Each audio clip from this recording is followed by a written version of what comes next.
сайн байцгаана уу? Юус өмнөх бичлэгээрээ агаараар ажил хийх, агаарыг хүн төрөлхтөн өдөрт сураад ажил хийлэгдэг болсон анхны уурын хөдөлгөөрийн зарчим энийг хийж бүгдээрээ туршиж үзсэн. За физикийн хууль, физикийн үзэгдэл бол тодорхой нөхцөлд бол заавал биелдэг. Тийм болохоор та бичлэгэн дээр гарч байгаа ямар нэгэн үзэгдлүүдийг дагаж, туршилтуудыг дагаж хийгээрэй. Биелэх нь бол 100% гарцаагүй. Хамгийн гол нь биднээс тэрнийхээ нөхцөлийг бүрдүүлэх нь чухал гэсэн үг. Агаарын даралтыг ашиглаж сурснаар хүн төрөлхтөн бол өмнө зөвхөн хүний хүч, амьтны хүчээр хийдэг байсан ажлыг физикийн үзэгдэл, физикийн хуулиар гэж хийлэгдэг болсон. Ингээд аж үйлдвэрийн нэгдүгээр хувьсгал их дэлхийн хөгжил хурдсаж эхэлсэн. За тэгвэл тэр өнөөдөр бол тэр даралтыг яаж томьёолдгийг, даралт ямар нэгжтэй, даралтыг яаж мэдэрч болохыг, даралтын хэрэглээний талаар үзнэ. Та хатаасан дээр унтаж чадах уу? Ийм нарийнхан зүртэй хатаас унтах нь үтгэл хурууга хөрөхтүүдэд өвдөж штэ. Энэ дээр унтаж чадах уу гэдэгс. Зурган дээр сарах юм бол энэ нөхөн бүр хатаасан дээр тухтаа нарахгүй суудсан ингэ сууж байгаа штэ. Тэгээ зарим нэг йогийн үзүүлбэр, зарим нэг цэрэг хүчнийхэн гэдэг юм хатаасан дээр сууж байгаа янз бүрийн үзүүлбэр үзүүлдэг. Энд бол ямар нэгэн эд чид байхгүй. Физикийн л үзэгдэл гэж байгаа. Тэр үзэгдлийн талаар бүгдээрээ өнөөдөр үзнэ. За тэгээ өнөөдөр энэ туршилтанд юу ашиглах юм бэ гэхээр нэгдүгээрт нь биднээс энэ дэлгүүр заадаг юм уутнууд, янз бүрийн уутнууд аль болох нэмгэн уутнууд байвал зүгээр юм уутнуудыг ашиглана. Тэгээд ийм бал ашиглана. Усны болт, шүдний чигчлүүр, тэгээд шүдэнц. За шүдэнц бол сонголтоор ашиглаж болно. За энийг бол зүгээр ачаа болгох гэж авсан. Энийг 400 орчим грамм ачаа болгох юм бол ингээд ашиглаж байгаа. Тэгээд хариулын 5. За хамгийн эхний туршилт. За хүнсний дэлгүүрээс авч болох юм уутнууд байгаа. Энэ уутнууд дээр уутнлоо бүгдээр ус хийчих. За ус хийж байгаа. Өнөөс гол зорилго нь юу вэ гэхээр даралт гэж юу вэ? Тэрийг яаж мэдрэж хэмжих, тэрийг ашиглаж юу хийж болох юм бэ? Тэрийг яаж томьёолох юм бэ гэдгийг үзэх гэдэг байна. За ингэж жоохон ахих ус хийж.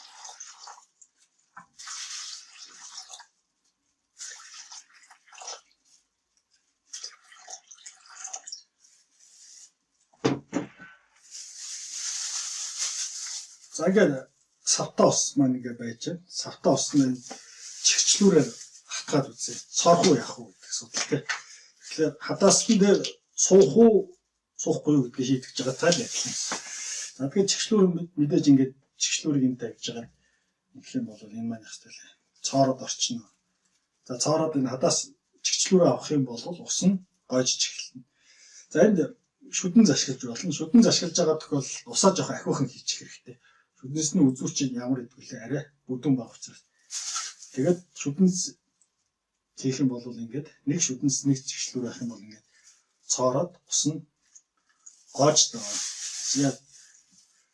Тэгвэл энэ 6 ингээ харъя. 6 ингээ харах юм бол энэ хүн маш олон ингээд хадаасан дээр байж байгаа шүү дээ. Нэг биш олон хадаас яаж нэгсэн гэлээ ингээд тавьсан байгаа гэсэн. Тэгвэл олон хадаасыг энэ туршилтыг хийж үзэх, олон болгох нь чухал байхгүй. Олон болгох нь чухал учраас энийг хийж үзэхдээ биднээс шүдний чигчлүүр ашиглая. За ингээд нэг биш юм олон хадаасан дээр хөвтөж байгаа энэ зурган дээр сарж штэ. За тэгээд энэ шүдний чигчлүүр. За шүдний чигчлүүрээс самнаас нь аваад. За би нэг өөрөө гаргаж байгаа яг тоолж үзсэн. Энд хэдэн ширхэг байгаа гэж танаас таагаар хэд гэж бодож байна. За би тоолоход энд 350 ширхэг байсан. Тэгээд энэ өсний болтоор ингээд чигчлүүрүүдээ ингээд ороогод барьчээ. Ороочод энийг тавьж агаад одоо ингээд тэгшлээ. Чигчлүүрээ дараа бүгдийн сайхан ижилтвчтэй. Тэгээд ижилтвчтэй болгож байна. За тэгвэл одоо ийшээ. За тэгвэл одоо ийшээ Уудтаа усаа тавьвал цоорох уу, цоорохгүй юу? За өмнө нь бол биднээс уудтаа усыг хийхлээр бол цоорч байгааг бол хартсан. Одоо тэгвэл энэ чигчлүүр дээр ялгар уудтаа ус тавьвал цоорох уу, цоорохгүй юу? Аюу гэж бодож байна. За эндийг ингээд тавиад үзье.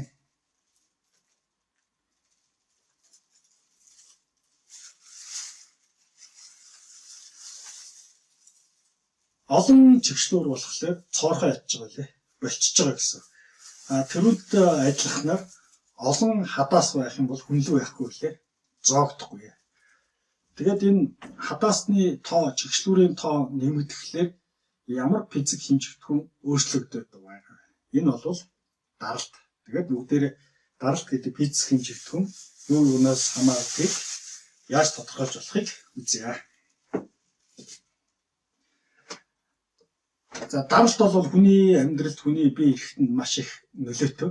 Биднээс цусны даралт гэж байна. Амьдралын хамгийн өргөөр хэлдэг машины дугуйны даралт гэдэг маш олон төрлийн даралт биднээс эрхэнд ойронд байгаа. Даралтыг бол өргөнөөр нь ашигладаг. За балны үзүүр мэдээж нэг тал нь нарийнхан, нөгөө тал нь бүдүүн байна.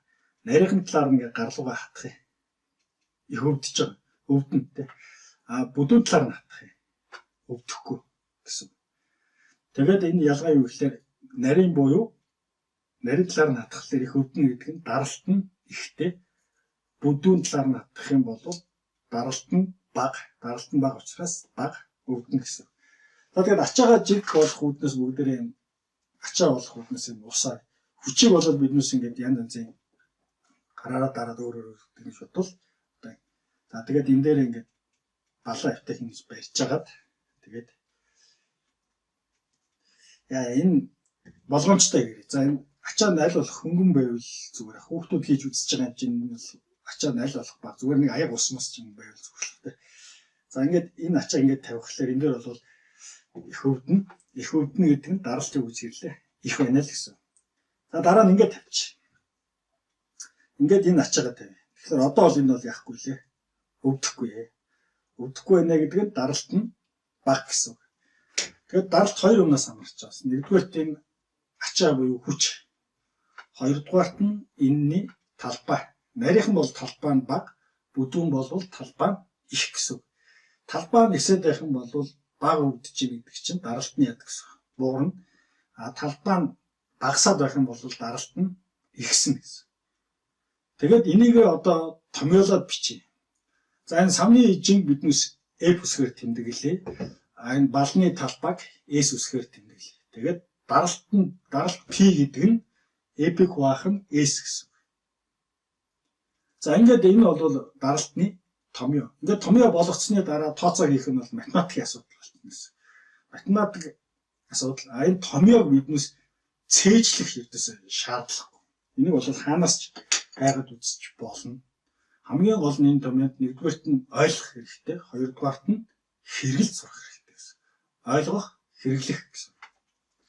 За ойлгоно гэдэг нь юу гэж байгаа гэхээр талбайнаас хамаарна.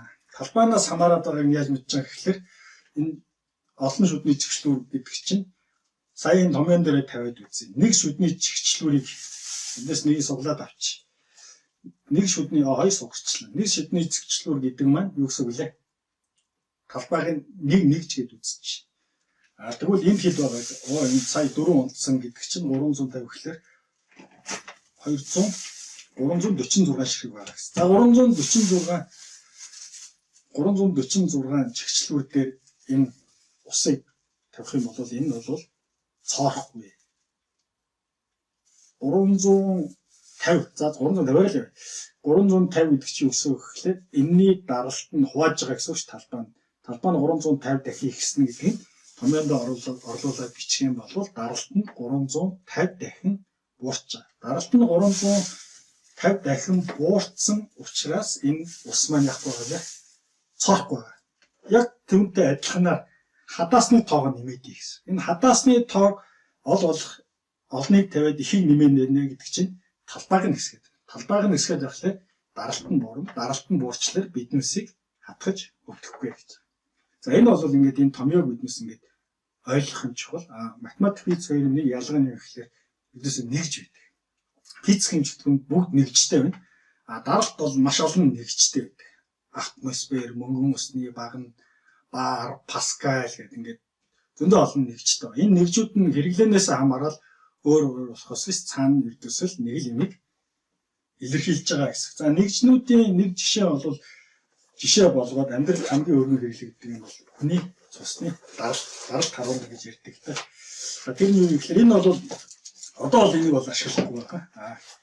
Нилээд электрон төхөөрөмж ашигладаг болсон. Нилээд дээхэн үед бол энэ төхөөрөмжийг ашиглаад хүний даралтыг хэмждэг байсан. Энэ яаж ажиллах гэхээр энийг ингээд гартаа ороочин.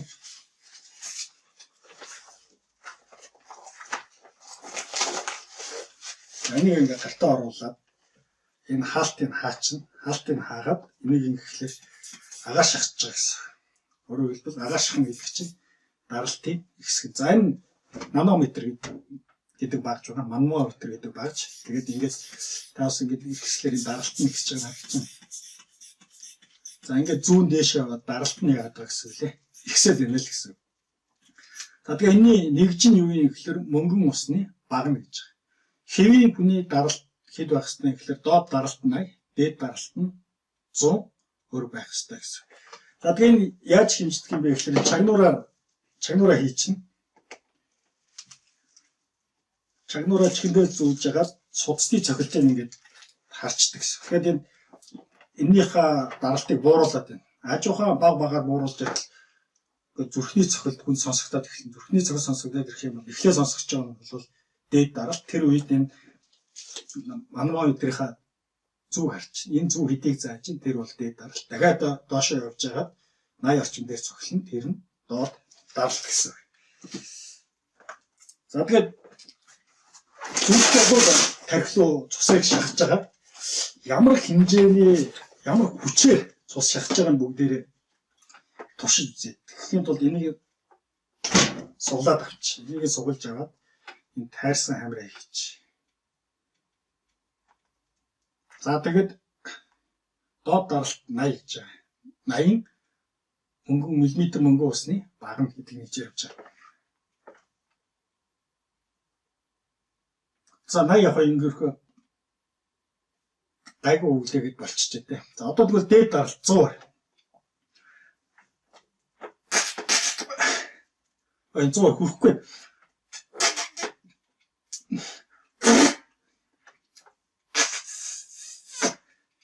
За би бол ингээд 100-аар ингээд үлээж дийлж хүрэхгүй. Тэгэхээр миний энэ гаргаж байгаа хүч энэ цээжин дотор байгаа зүрхнээс бага байна л гэсэн. Тэгэхээр зүрх бол миний энэ хацарны нүүрний булчингаас илүү их хүчээр цусыг хаашаа зэрэгжүүлээ. Тархил руу шахдаг гэж ойлгох нэ. За дараагийн нэг өргөн хэрэглэгддэг нэгж нь бол баар гэж байна. За баар гэдэг нэгж хаана өргөн байдаг гэхлээр бүгдээрээ машины хаалга онгоолоод, жолооч талын хаалгыг онгоолоод хажуудлын хавцсан дээр ингээд бичсэн. За энэ зурган дээр харагдаж байгаа. Энд 2.2 гэдэг тоо гэсэн. Энэ 2.2-ийн арталтанд баар гэдэг нэгж байгаа. 2.2 баар гэдэг нь мөнгөн усны багтайгаа харьцуулаад үзэх юм бол хүний дээд даралтыг 100 орох юм бол эндээс ойролцоогоор 13 дахин их гэсэн. Тэгэхээр хүний зүрхнээс машины дууг хийлэхдээ 13 дахин их даралтаар ерөнхийдөө суудлын машинуудын дууг хийлдэг гэсэн. За нэг атмосфер гэж нэгж байгаа. Тэр нь далайн түвшинд байгаа агаарын даралтаар явдаг гэсэн. Нэг атмосфер нь 760 мөнгөн усны багна байдаг. Хүнийх 100 орох юм бол ойролцоогоор хүний зүрхний даралтаас 6 дахин их даралтаар шахдаг байх нэ. Дардаг байх гэсэн. Агаар ингэж дарах нь шүү дээ. За ингээд бидус өнөөдрийн хийсэн туршилтаасаа юу гэж дүгнэж болох юм бэ гэхээр даралт их байх юм бол их өвднө. Их өвднө гэдэг чинь даралт нь их гэсэн. Тэгээд энэ нь юунаас хамаарч байгаа гэхээр хүч болон талбайнаас хамаарна. Талбай нь ихсээд байх юм бол хүч нь уураад. Тэгээд томын нүлээ пик баахан эпик P тэнцүү эпик баахан S. За энэ томьёог бол цээжлэх нэг тийм чухал ач холбогдолтой шаман болно. Энийг зөв ойлгоод хэрэглэх нь чухал гэсэн. За хэрэглээний өөр нэг жишээг таас тайлбарыг хүргэе. Wait. So first, let me deflate the tires. Yeah. Then we will try self-recovery. Yeah.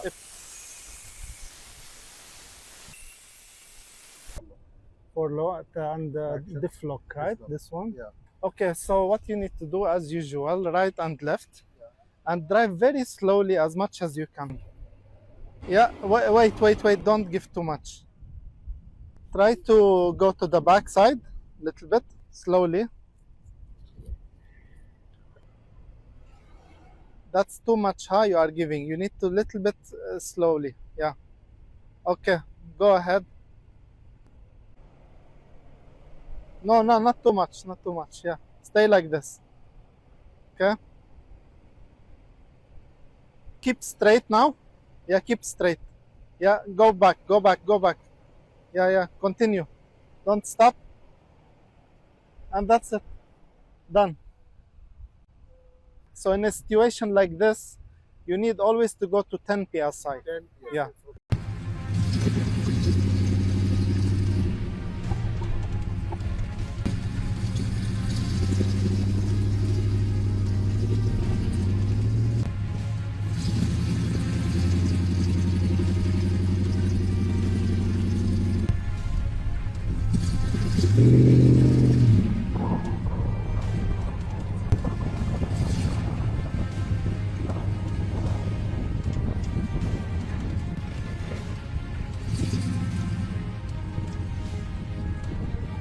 Элстэй газар машинтаа явахдаа хийг нь сулна.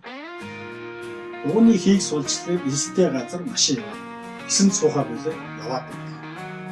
Яагаад ингэж вэ? Энийг таньж байна.